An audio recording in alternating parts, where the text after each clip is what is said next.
Hey, hi, it's me. This video may really interest some people. May start a debate, may make you want to fight me, may make you want to love me, may make you want to cry or shout, whatever. So I'm going to get right to the point. As you see in the title, I've seen the Tyra show, Bleaching for Beauty. I'm probably the only person who just actually watched the entire episode. I watched it last night, actually. And, give me your thoughts on the show. I'm gonna tell you my thoughts about the whole situation. And I know it's an old episode, but I feel as though that was just an episode that represented an entire portion of black women, but you will not admit it. That's how I feel. Out of all the crazy stuff Tyra be bringing up, that one actually kind of hit home for me, because I actually see it now. Like I said, growing up, I never had a problem being my skin color. I may run into an issue that a lot of women I know run into being a woman of color, but I just never had a problem with it. Now, I also asked the question, when these women, their urgency to get lighter, are they there to A, fit in society, B, to get accepted by white people, or C, to get accepted by their own people? I'm kind of confused of what their real purpose of their dying to be liked. For who, though? I understand, the reason I say I understand the women, having that idea of skin bleaching, because we're not represented on TV. I mean, I know that's really dumb and naive to say that, but seriously, TV, movies, videos, music affect our generation. It just does. As much as people do the scientific studies on it, that's what we see. It was a lady trying to sue McDonald's because of the commercials are so persuasive to her 5-year-old daughter. If you seen that, just go just go Google TV. And you really don't. I mean, it's gotten better. Now, trust me, I'm not trying to talk about like we just ain't nothing. I'm just saying it's gotten a lot better. But seriously, count how many women of color. It doesn't matter if you Puerto Rican or Brazilian, any woman of color that you can see on TV, you can count them on your hands.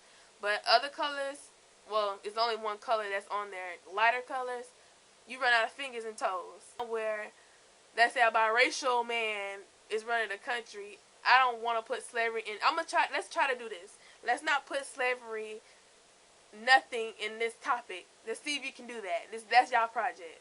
Because I know somebody's going to give me a whole look up. Trust me, I'm in college. I done took almost a junior level, senior course of history. I know. I've read books. I understand where mentality comes from. But please, let's just leave that out. One thing I didn't agree with how women, the woman was bleaching her kids. Now, that right there was a little scary. Because, kids are innocent. They don't know no better. They learn what they, learn at home. And, with her bleaching her, and they're boys, they're not even like black women, so probably made more sense if she was to bleach her darker skin, daughters. But these boys weren't even like dark. They were like, brown, like regular brown skin, lighter than me.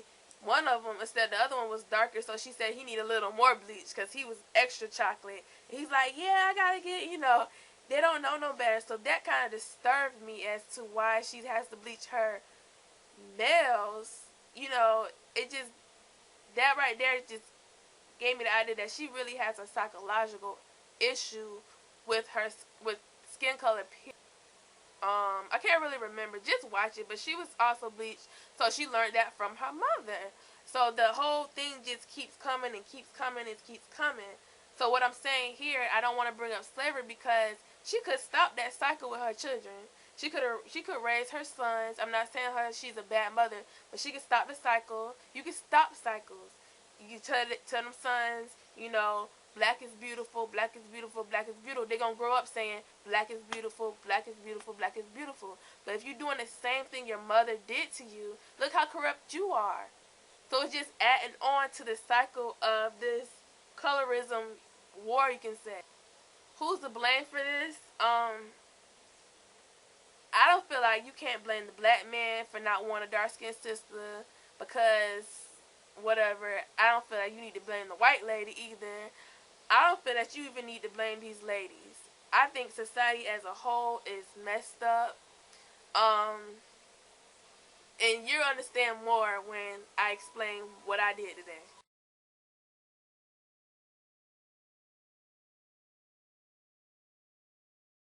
So I was in the hair store, Bree on the show. She did a little experiment and she went to Harlem and then she went to another place in New York, the black side and the white side, looking for fading creams. And just like her, I never even thought about two thoughts about a fading cream until I was in an accident and hot grease burnt the crap out of me. Like you could put my skin up and look up under it and you can see my flesh. That's how bad this was. You can't even see nothing now as a miracle. And this was like 2 years ago. You can't see hardly anything now. And I was given a prescribed fading cream by a doctor. And in 2 weeks, my skin started going right back to normal. And that thing was powerful.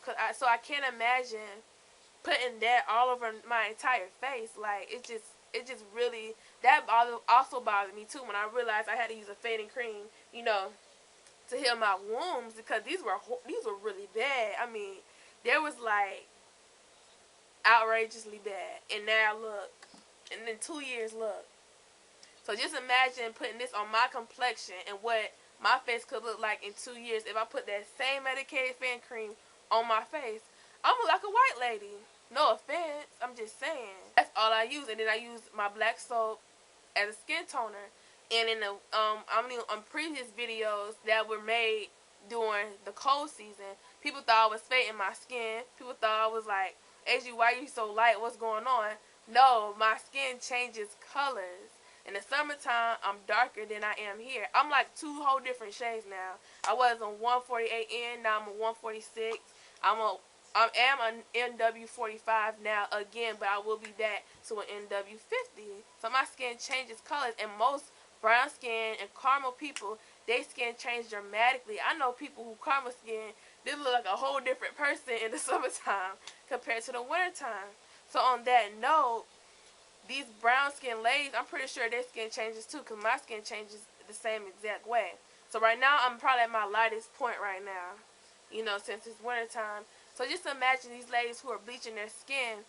When their skin changes colors, how is that going to affect their pigmentation? Like, what are they going to look like? If they look like me, for the summertime, they be bleaching. And then when wintertime comes, are they going to look pale? Are they look gray? Like, what's going to happen to their skin? Bree said she went through and she's seen so many fading creams falling off the shelves and this and that. And I thought to myself, I said, this is staged. Like, I haven't seen that many fading creams falling off nobody's shelf, not even a hair store. Well, let me tell you, reality hit me when I went to a beauty supply store where I'm from. It was an entire aisle full of fading creams, fading soap. I've seen fading shampoos, fading gels. I've seen everything. Pills fading. I've seen fading, just everything. Not like 2 shelves, no, an entire aisle dedicated to fading cream.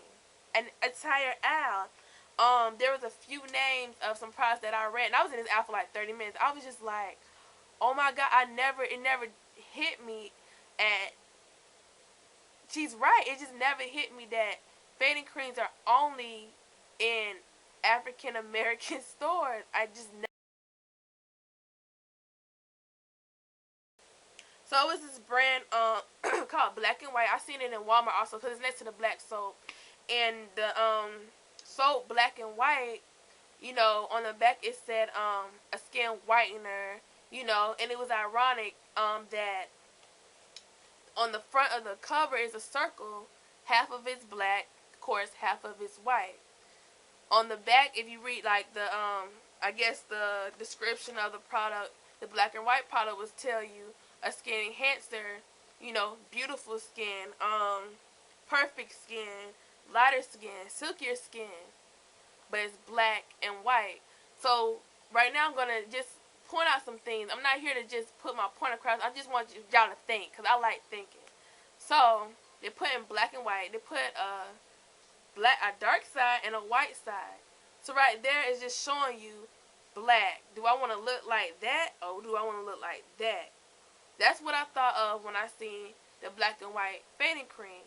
And with these women, imagine them going to the store looking at that dark corner of that circle, like how dark it is and muggy and depressing that is, and then looking at the white side saying, oh, if I use this, I want to be on that right side where the white is.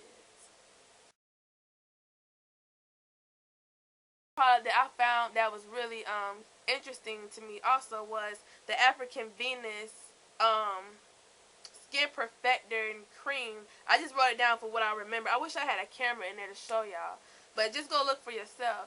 And it was African Venus, and the first thing that popped in my head was the Venus Hottentot. If that's the right pronounced name. I said I didn't want to go back in history, but that's what popped in my head. Like, I don't know why it just popped. And you notice the history of that, you know, scandal or whatever you want to call it, about the woman who was, you know, picked on like a circus freak because her dark skin, big lips, big booty, and all this other stuff that we, you know, black men, you know, rave about now, except for the skin part. And you know, it's called African Venus. And to me, also originated in Africa. You know, they possess their dark skin. Africa, you know, you would think that. So why would you name a fading cream African Venus?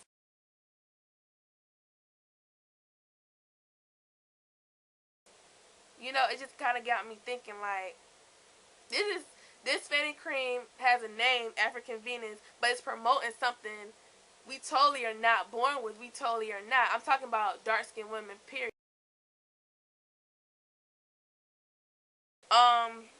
One that really got me, it was a fading cream that was new in the store, and it was on sale for like $10. It was like, I think this was a body lotion, and it was called Precious Skin Whitener.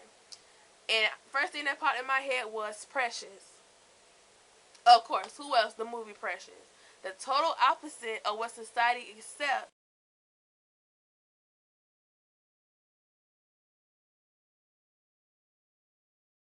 No, the back. No, don't quote me, but I think the back of Precious, I remember it said, good skin, perfect skin. Like if you use Precious, you would have, the perfect light skin. You have the good skin. You'll be beautiful again. Positive things on the back of these fading creams, and in my head, I'm like, oh my god, like these face creams were so persuasive. Like, I swear, if you wasn't educated or you just didn't like I understand why these women, they just do it. Fading creams will grab you, okay? I actually purchased a fading cream. Now, before you go crazy, I'm not using this to bleach nothing on me. I'm actually probably going to test it on my elbows or something. But it's just how bad I wanted y'all just to realize where I'm coming from with this. I bought one, and the man told me that this was the most effective and most highly purchased product was the Fair and White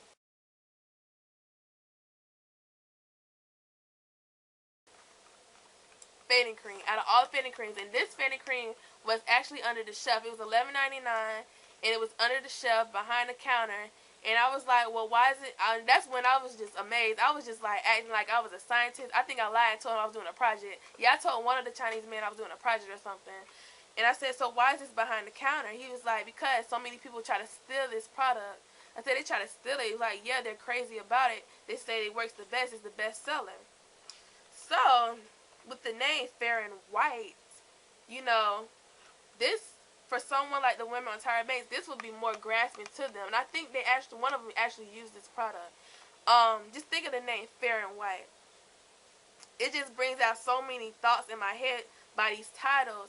If you don't realize, a lot of these products that have these names, it goes deeper than just Fair and White. You feel me? It goes deeper than that. And the back of Fair and White,